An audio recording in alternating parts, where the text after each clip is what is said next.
All right, guys. So this week's our very first person to talk about on the series is Clayton Kershaw. Hurts me as an Angel fan to do it, but let's get into it. So Kershaw obviously has the pedigree of being probably one of, if not the best starter that the Dodgers have ever had in their system. A lot of people kind of compare him to Sandy Koufax, but actually has had a longevity thing of where he's actually pitched more years than Sandy Koufax, which is actually insane to think about. But the comparisons are pretty obvious.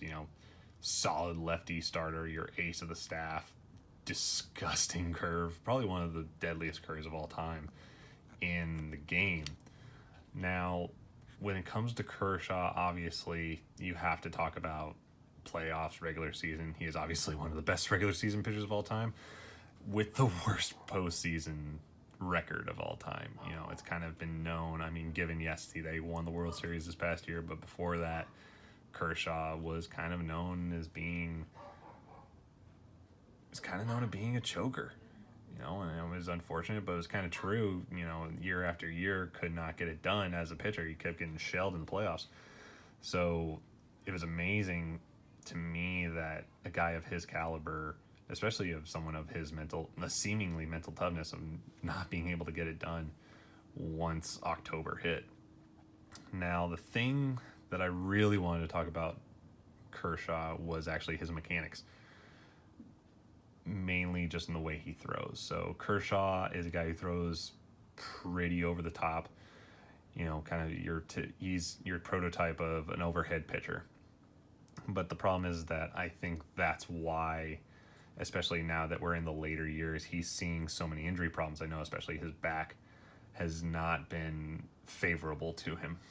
So, and especially here in the other picture, we can kind of see, how deep he really gets into it.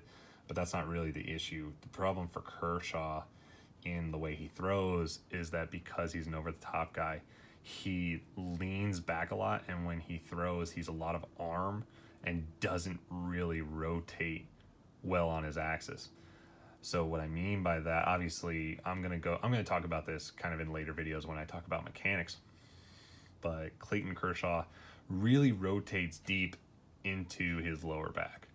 And if you ever watch video of him, you really see it. And to be honest, the thing is that we're rotational athletes. No matter what we do, we can be linear to a point, but we have to be able to rotate. And I feel like Kershaw gets super into his lower back, which isn't supposed to rotate. You have your T-spine and your C-spine, and the T-spine is actually, think of the T, your shoulders all the way across, like that's kind of your T-spine. Your C-spine, your cervical, is all the way down here, and he rotates through his C-spine. So that's why he has so much back problems. So I think for Kershaw, and unfortunately at this point, this is why his velocity is now down as he gets older. He kind of hasn't had the benefit, because some guys when they get older they'll maybe throw a little bit harder because they kind of get the old man strength, but I don't think that's kind of how the new pitchers do it, as far as the guys of this generation. But no, I think for Kershaw, the big thing for him, I think he, in my opinion, maybe become a reliever just so that way he can kind of stretch and get better results, kind of what the Giants did with Tim Lincecum as he started succumbing to injuries.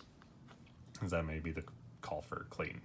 Well, at least in the postseason, because obviously in the regular season, Kershaw is still as deadly as ever because he's learning how to pitch with more stuff, more variability, and being able to work around his bad back. But yeah, so that is Clayton Kershaw, and that is our first mini analysis. I hope you guys enjoyed it.